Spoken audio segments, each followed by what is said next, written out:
Hello and welcome to Inside Edition Can't Miss, featuring stories you just have to see. These were some of the strangest chases we've ever seen.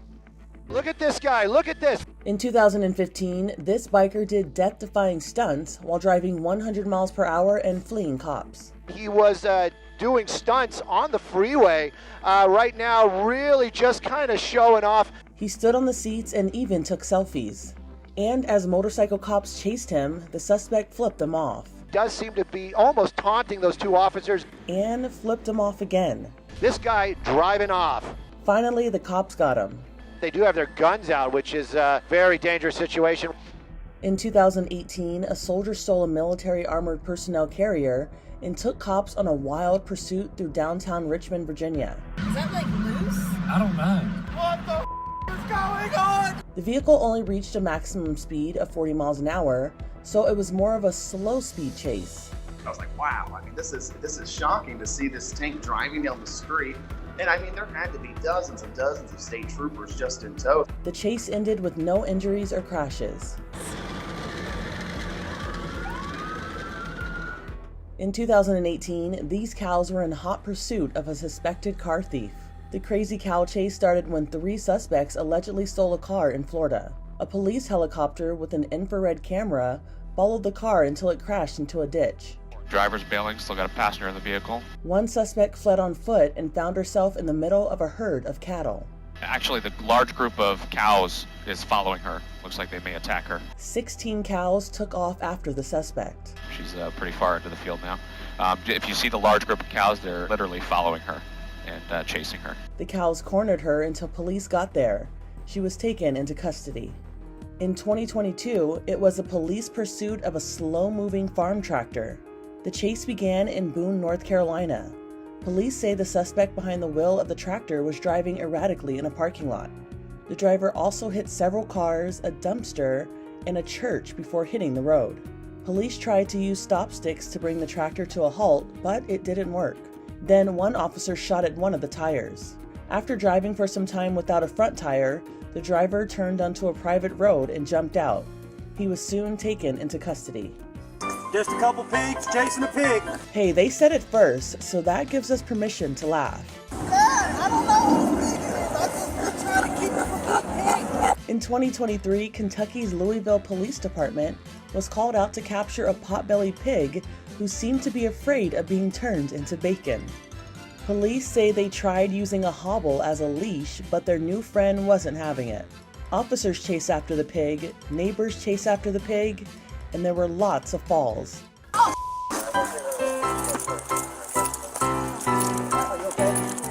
The oinker ran into a backyard and was eventually snared by an animal pole and placed in an extra-large dog crate. This is what I signed up for right here, brother.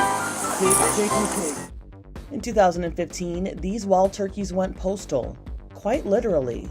They chased a mailman as he made his appointed rounds. Every day. He said this happened every day and he used a pole to keep the flock away.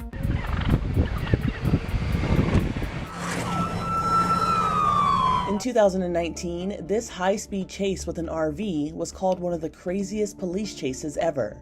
Oh my gosh, look at this. A chunk of the RV was ripped away, but that didn't stop the woman behind the wheel. This is just unbelievable. She just keeps on driving and dragging pieces of RV with her dog in tow.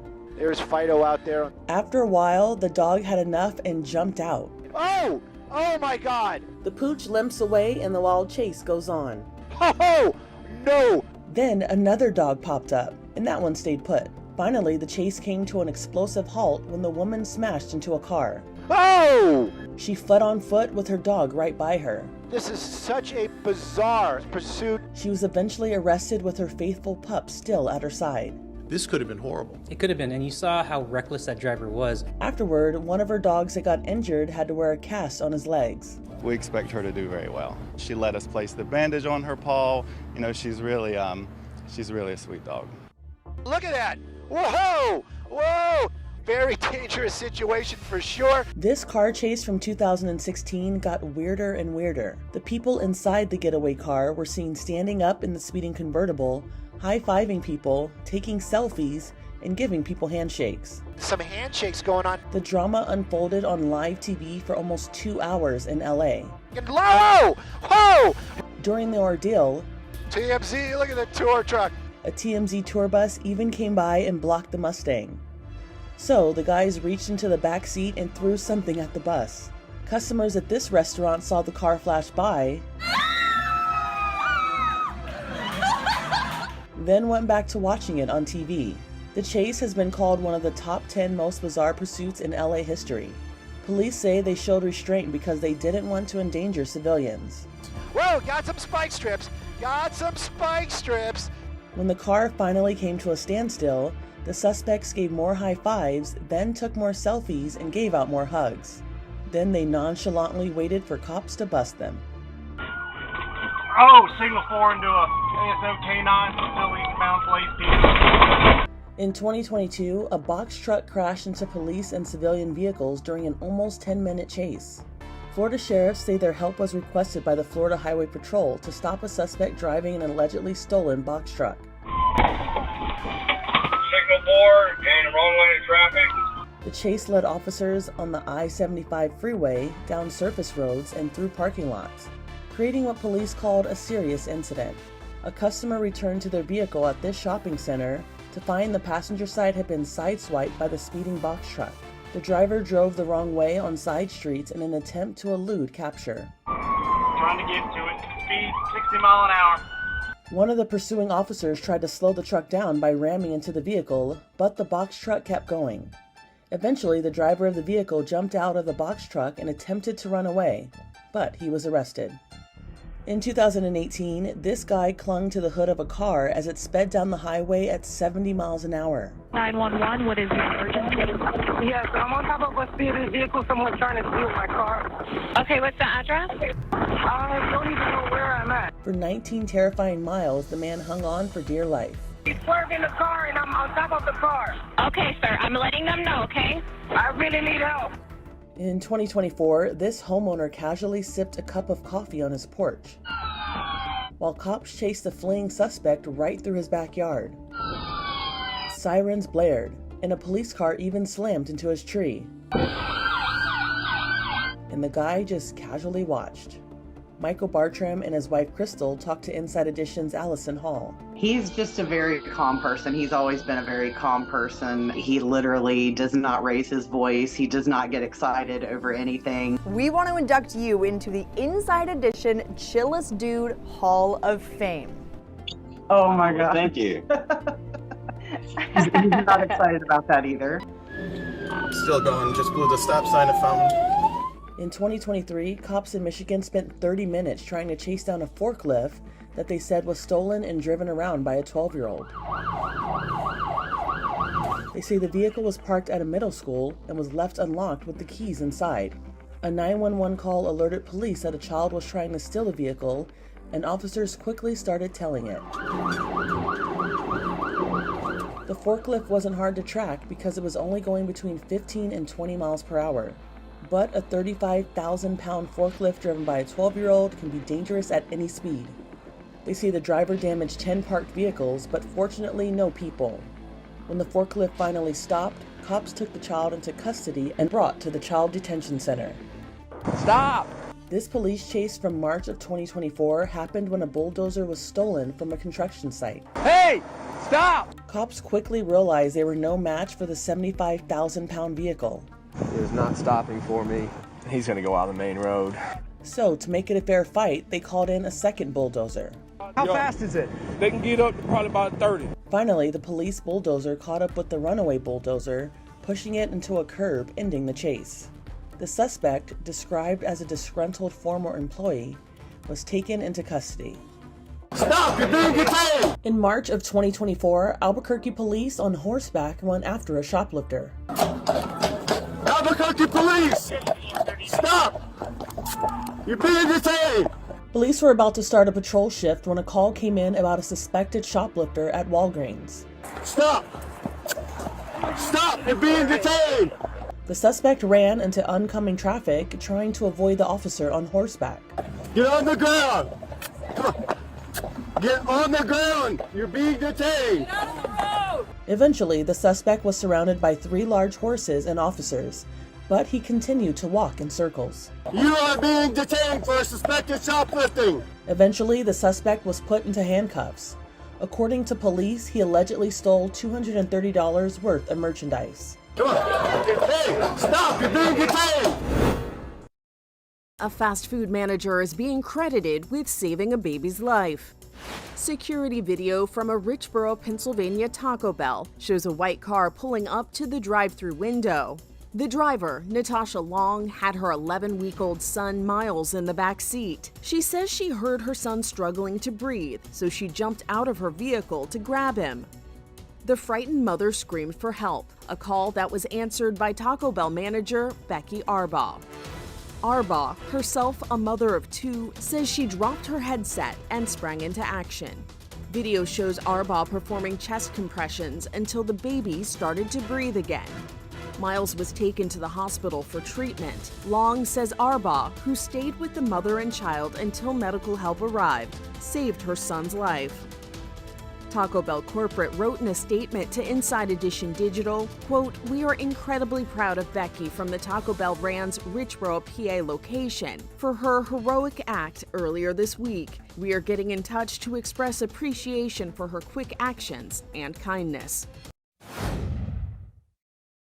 Stick around, there's more Inside Edition Can't Miss coming up.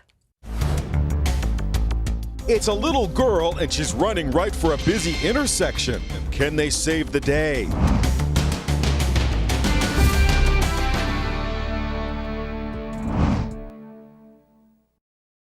A squirrel is trapped inside a kiddie pool, and this woman is coming to the rescue. Don't touch him. I need gloves. Don't touch him. I have to help him. She tries a chair. I'm saving you.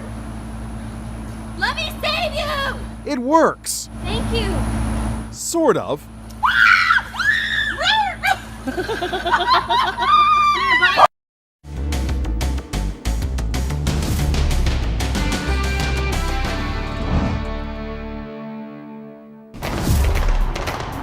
Runaway horses charged through central London. Police were called around 8:40 in the morning because horses without riders were seen galloping through the City of London financial district. Even more disturbing, some of the horses seemed to be covered in blood. Photographer Jordan Pettit, who was covering another event at the time, was there. Then suddenly all we hear is sort of the clapping of hooves just along the top of the road up here. And then we snap our necks to the right and look up, and we see 2 horses emerging from the horizon. It's got a very beige, pale look of the buildings here, and suddenly these 2 one jet black horse and one pearly white horse with saturated, rich white, sort of red colour on its belly just emerged from the horizon and were galloping towards us at quite a speed. He says the animals look scared. They probably seemed agitated. I mean, like I said, because of the speed, that's what I would have attributed it to. They were really sort of hurtling down this road. The black one still had its saddle on. From memory, I think the white one did. And obviously the white horse was covered on its belly in just this rich, this rich red blood, which, must have been fresh from how saturated and vibrant it was. A number of military working horses became loose during routine exercise, according to a British military statement. Reports out of the UK say 7 horses and 6 soldiers from the Household Cavalry were working when several were spooked by loud noises from a construction site near Buckingham Palace. 5 of the horses bolted and 4 soldiers were unseated, according to the army. What a surreal moment to see horses coming down here. For royal watchers, the Household Cavalry is a familiar sight. They are made up of the most senior regiments in the British Army, the Life Guards and the Blues and Royals, that are charged with guarding the monarch. The King's Guard is made up of active duty soldiers who perform both ceremonial duties and bodyguard services. The British Army calls them an elite fighting unit that has taken part in every major conflict since 1660. Several police precincts helped the Army round up the runaway horses and get them to veterinary care. 3 soldiers are receiving medical attention for non-life-threatening injuries. The British Army said in a statement, all of the horses have now been recovered and returned to camp. This was not a regular day at the barber shop when 2 barbers spotted a toddler running alone toward a busy intersection. They dropped their scissors and sprang into action. As Les Trent reports, these guys are definitely a cut above the rest. It's a little girl and she's running right for a busy intersection. But 2 barbers see what's going on and leap into action. Can they save the day? Apparently, the toddler slipped away from her mother at this bus stop, which is right down the street from the barber shop. The mother reportedly took her eye off of her daughter for 1 second and didn't even realize she was gone. Osvaldo Lugo and Rafael Santana were taking care of customers at the Look Sharp barbershop in East Hartford, Connecticut, when the girl ran by their window. On the surveillance video, you can see them doing a double take. The barbers instantly realize the danger the child is in and run out the door, leaving customers still sitting in their chairs, wondering what the heck is going on here. Racing down the steps of the barbershop, off they go. With the little girl just a few feet away from running into traffic, they do it. Lugo scoops her into his arms. Here it is again. Look how close that truck and all the other traffic came to hitting her. The 2 barbers look around trying to figure out where the child came from. It's very busy. This is our main intersection. I spoke to them today. I immediately said something and looked back to see if the mom was behind her, but there was nobody behind her.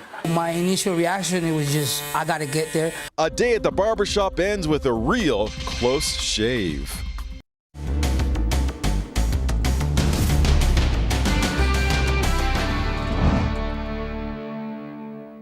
She's a mom who got deathly ill 1 hour after eating at a sushi restaurant. But it looks like it wasn't the raw fish that made her sick. The health department says it was most likely a mushroom in the sushi. As Jim Murray reports, her death was so painful, she wrote a handwritten note to her family that she couldn't go on. This loving wife and mother went out to lunch, and her family says ordered the special roll at a sushi restaurant. An hour later, Donna Ventura was clinging to life with severe food poisoning. After 13 days of fighting for her life in the hospital, she became so weak, she scrawled this final message: I don't think I can go on. So what could have triggered the deadly food poisoning? You may be surprised to learn it appears it wasn't raw fish at the sushi restaurant. Instead, the local health department says it was most likely this, a morel mushroom served to Donna at the restaurant. The health department says over 50 individuals reported becoming sick after consuming morel mushrooms at Dave's Sushi Restaurant in Bozeman, Montana. I spoke with Donna's devastated husband, John, who wears their wedding rings around his neck. She got ill. You'd think it's the sushi. That's not what it was. That's correct. She ordered the special of the day, which included morel mushrooms. And uncooked morels, as we now know, can be lethal. Her husband says his wife of 33 years went into cardiac arrest and suffered multiple organ failure as toxins surged through her body. This was a very painful ordeal for her. It was almost impossible for her to talk. And near the end, she wrote a note. She wrote a note to me that said, I love you. And then she wrote a note to our son. She wrote a note to our son that said, I love you, Mr. C, which was her nickname for our son. The health department says the morel mushrooms that were served to Donna were raw, reportedly prepared without any cooking process. Morel mushrooms grow in the wild, and many chefs consider the mushrooms to be a delicious addition to a dish as long as they are cooked. Hunting morel mushrooms is very popular among people. They're a good edible mushroom if they are cooked thoroughly. You don't eat raw chicken. You don't generally eat raw beef. There are just some foods that you need to cook. And with morels, it's very important.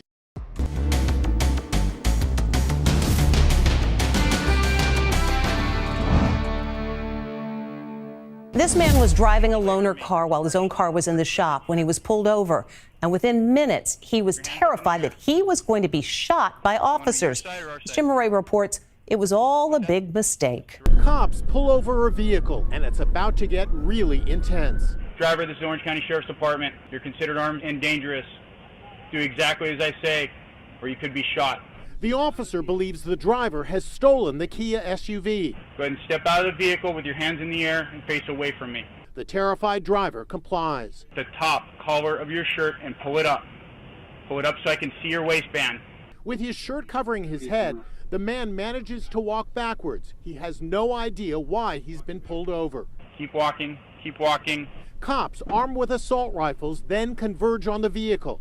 I spoke to the driver, Jamie Rogers, who was on his way to work when the nightmare unfolded. It was terrifying. I thought I was gonna die. I thought I was gonna get shot. It's like if I sneeze, if I fall, I got my shirt over my head, I'm walking blindly, they're gonna take me down, they're gonna kill me. It turns out it was a horrible mistake. The car Jamie was driving had been reported stolen by this Kia dealership in Orange County, California, but the car hadn't been stolen at all. It was a loaner vehicle, which Jamie and his wife say the dealer gave them to use, while their car was having extensive repairs. While Jamie Rogers was being detained, his wife Natalee says the dealership called her to let her know about the mix-up. I'm thinking, oh my gosh, my husband, who I know is innocent, who happens to be black, has been pulled over for a felony stop.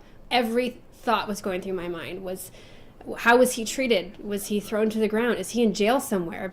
I was terrified for him. They say the dealership told them that their loaner agreement had been misplaced, and that's why they reported the car stolen. It happened 3 years ago, but this video is just being released.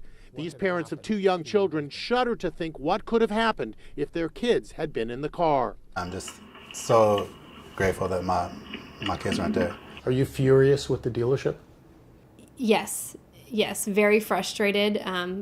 One, that this even happened, 2, how it's been handled. The couple says the incident left them with psychological injuries. Their attorney, Scott Harlan. He could have easily lost his life that day. A police report was never necessary. Keep turning. Turn all the way around to face away from me. There are still so many stories to tell. Stick with the stream for more from Inside Edition.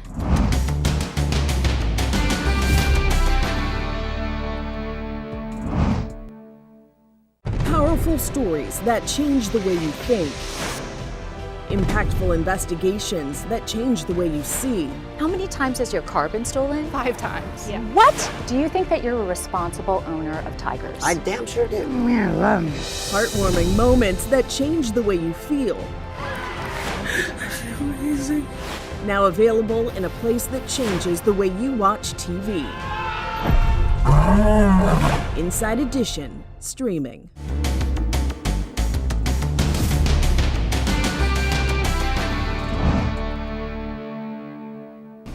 Hello and welcome to Inside Edition Can't Miss, featuring stories you just have to see. These people made shocking confessions.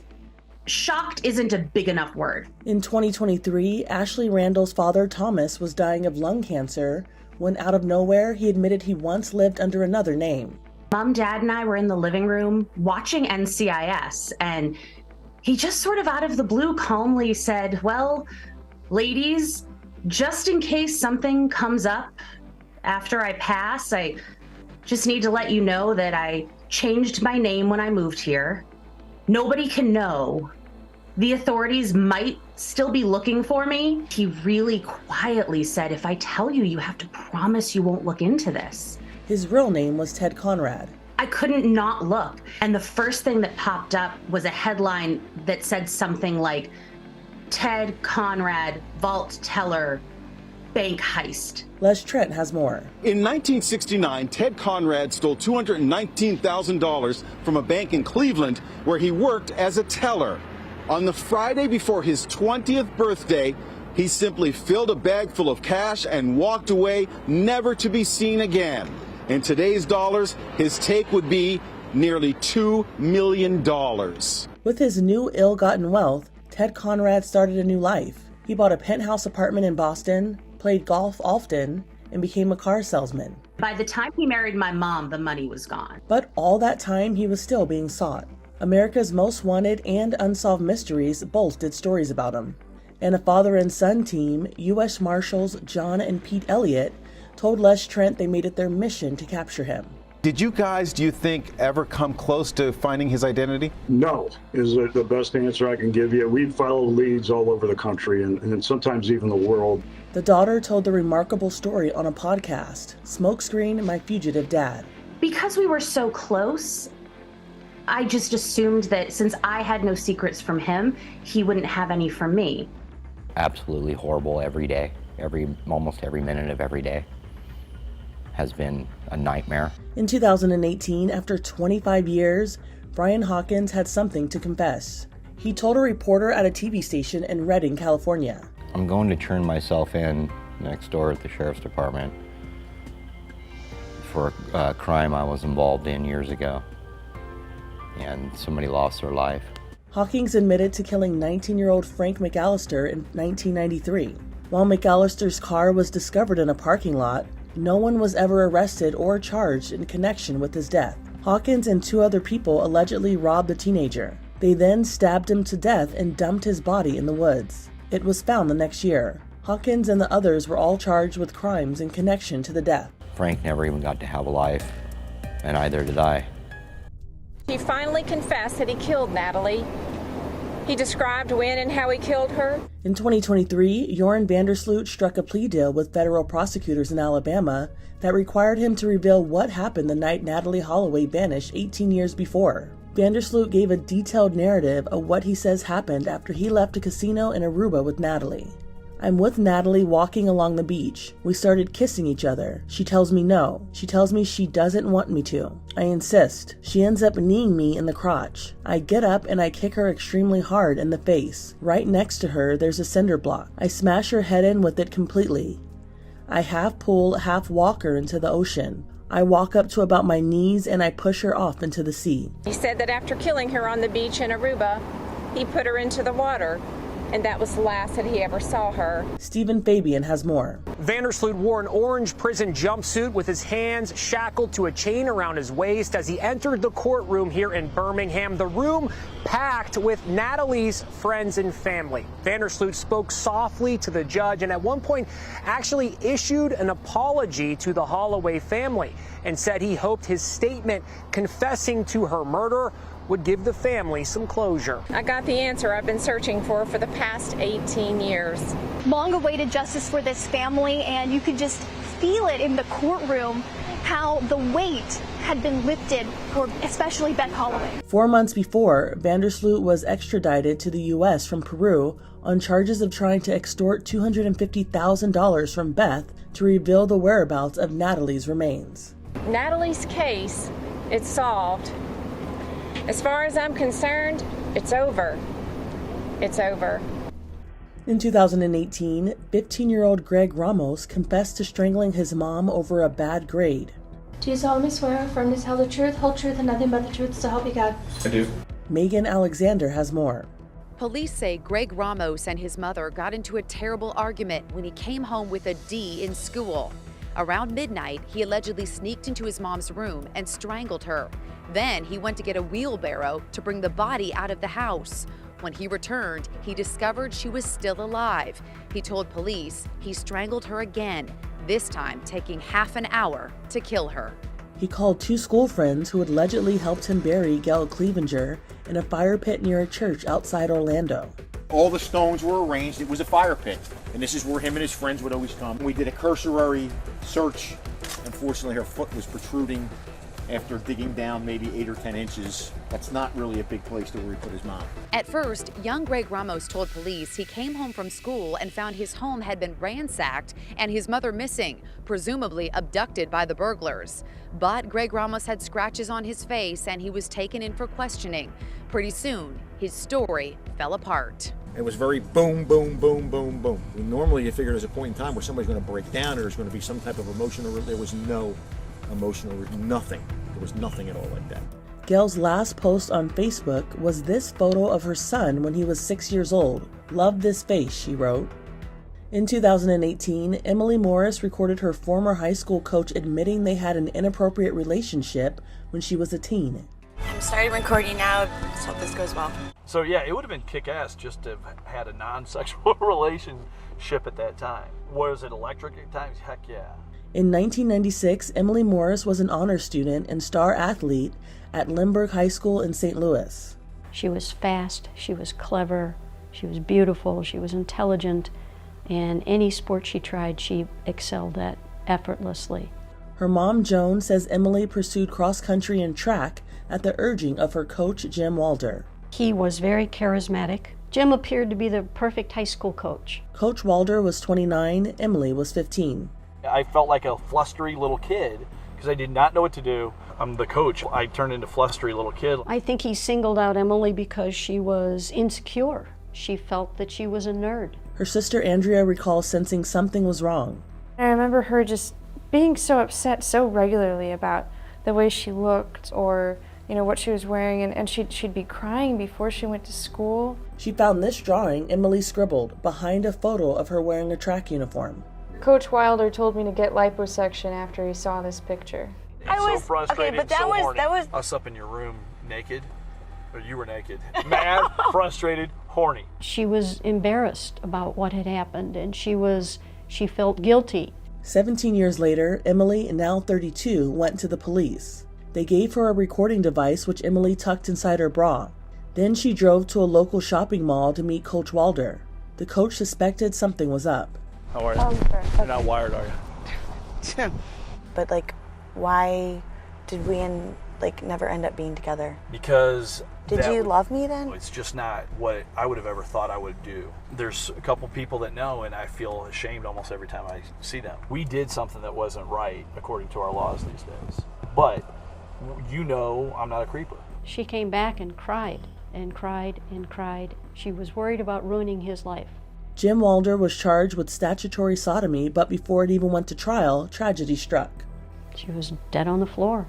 Emily was found with her head in this wastebasket. A plastic bag was around her head. The cause of death, suffocation, but the police report labeled it suspicious. I don't think it was a suicide. It was not a suicide. No suspects were ever named, and the investigation has been closed. All charges were dropped against Jim Walder. In 2018, 27-year-old William Leverett walked into a police station to confess a terrible sin. We believe that he is the sole person responsible for this crime. Pastors Colette and Michael Trzynski say Leverett came to them with a shocking admission. He said, "Do you remember a woman was stabbed in Simsbury?" November 2014, yeah. And then he told us it was him. The woman's name was Melissa Milan. She was a 54-year-old insurance executive. Les Trent has more. Milan's body was found at the side of this road in Simsbury, Connecticut. At first, police thought she was the victim of a hit and run, but an autopsy revealed she had been stabbed in the chest. For years, her murder went unsolved. We said, "You know what you have to do, right, Will?" He said, "Yes, I know." This video shows the moment he turned himself in. He hugged his fellow churchgoers. Then, with his Bible and other devotional books in his hands, he was led away by an officer. In his confession, Leverett told cops he had seen Milan jogging and was immediately attracted to her. She was way out of my league. I went into a frenzy. He was relieved to be able to get it off his chest. He couldn't carry the burden of that lie any longer. Yes, Mr. Todd Collop was here on the scene earlier today. Yes, he did show us where 2 more graves are.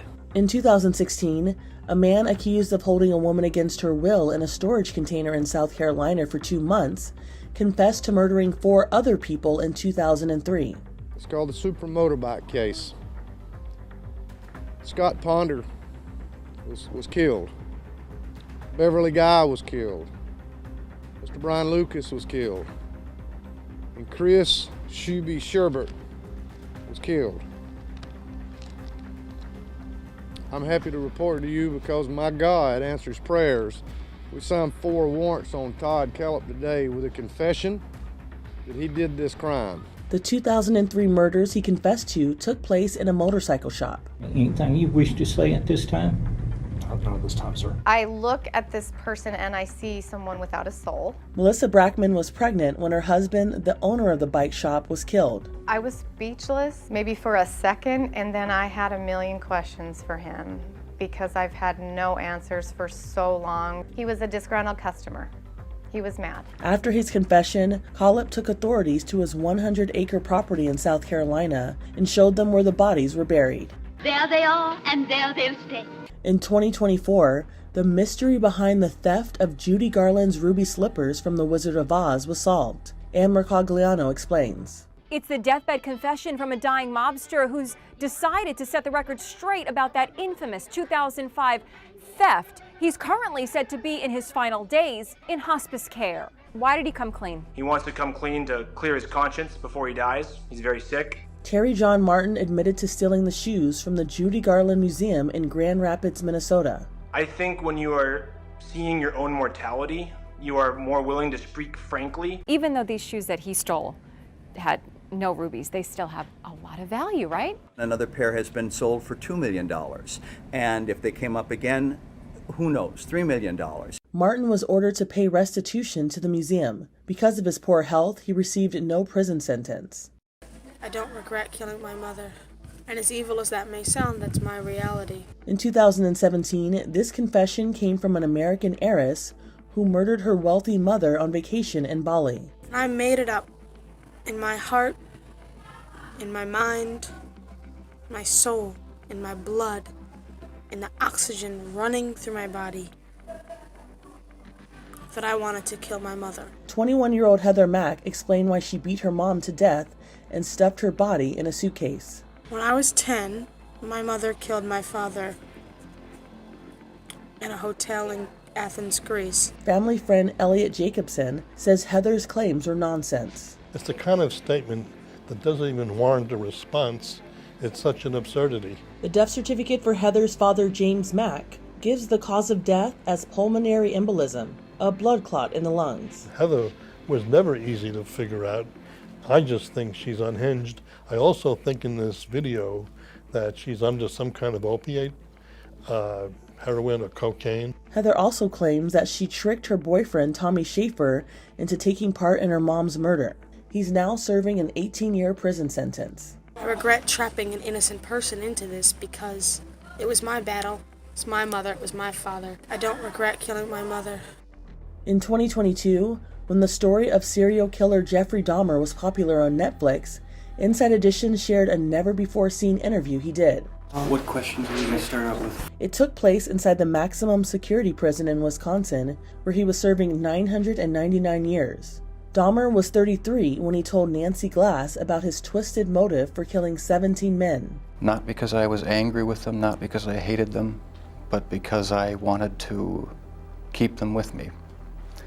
And as my obsession grew, I was saving body parts such as skulls and skeletons, and eventually I did turn to cannibalism. I'd have the sleeping pill mixture already prepared. The person would drink it, fall asleep, and that's when they would be strangled. Do you still feel those same urges? Do you still feel that compulsion, that obsession? I wish I could say that it just left completely, but no, there are times when I still do have the old compulsions. Dahmer was murdered by another prison inmate almost 2 years after this interview. That's what I deserve. I deserve death. There's more Inside Edition can't miss coming up after this.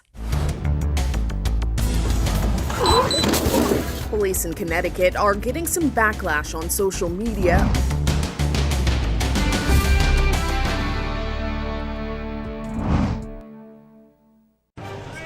Ever see a watermelon explode? Well, now you have. How about in slow motion? There you go. The summer fruit was detonated by the LA Fire Department to show the potential dangers of illegal fireworks.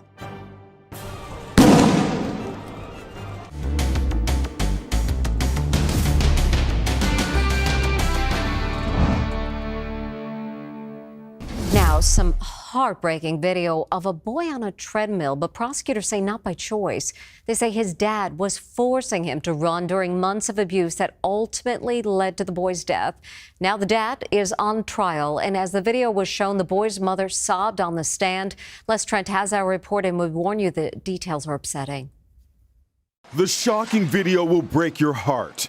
It shows a little boy running as fast as he can on a treadmill. The video was played at the murder trial of the boy's father, 31-year-old Christopher Gregor. Little Corey was an adorable youngster, but his father allegedly thought he was fat and forced him to lose weight by running on the treadmill in the gym in their apartment building in Barnegat, New Jersey. Corey's mother broke down in court as the tape was played, watching her son fall off the treadmill. We're not showing you the most disturbing parts, it's just too upsetting. But the video played for the jury shows Corey unable to keep up with the treadmill's pace and falling down again and again, only to have his father put him back on. Corey died 12 days later. The autopsy said there was evidence of chronic abuse. Corey's mom was asked about a phone call she had with the boy's father. He told me Corey wasn't feeling good. That he was lethargic and he was throwing up and his legs hurt. Did the defendant tell you where he was taking Corey? He said he was going to the hospital. He was taking Corey to the hospital. Ashley Wilcott is covering the case for Court TV. You can't even imagine what it must be like to lose your child. But then add to that, this is a father who only came into the child's life a few years ago. This is a father that she has believed is abusing her child and has reported it appropriately to the Child Welfare Agency. And yet she is still having to bury her son. It's really unimaginable.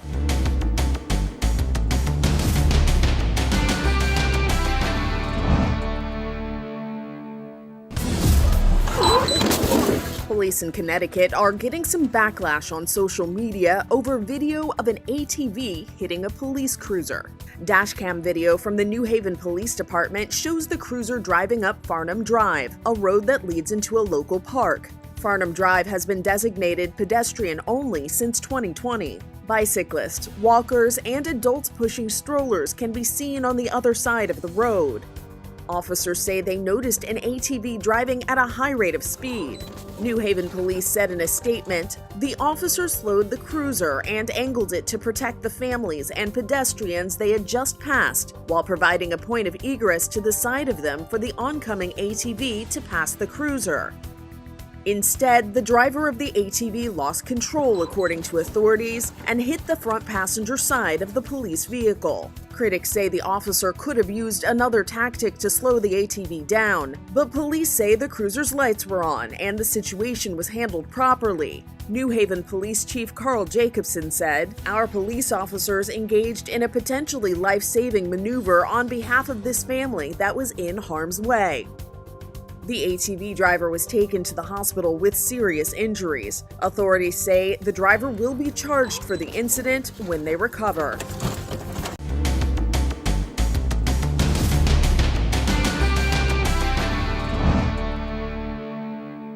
A flying car. It feels like we've been waiting forever to be able to go from the freeway to the skies. Slovakian company Klein Vision has been working on their air car to fulfill that desire. The company says the air car has completed over 520 takeoffs and logged more than 130 flight hours. That track record made the company feel confident enough to bring up a passenger, Jean-Michel Jarre. Jarre is a legendary French composer, best known for being a pioneer in the field of dance and electronic music. He had the honor of playing a concert celebrating the wedding of Prince Albert and Princess Charlene of Monaco. And we now leave you with the magic of Jean-Michel Jarre. The air car looks like a sports car with the wings of a small airplane. It flies at speeds of up to 120 miles per hour and can soar to altitudes up to 8,000 feet high. But let's be real, will we see an air car over our neighborhoods anytime soon? Probably not. Klein Vision has declined to give any details on a launch date. Powerful stories that change the way you think. Impactful investigations that change the way you see. How many times has your car been stolen? 5 times. Yeah. What? Do you think that you're a responsible owner of tigers? I damn sure do. Heartwarming moments that change the way you feel. Amazing. Now available in a place that changes the way you watch TV. Inside Edition, streaming.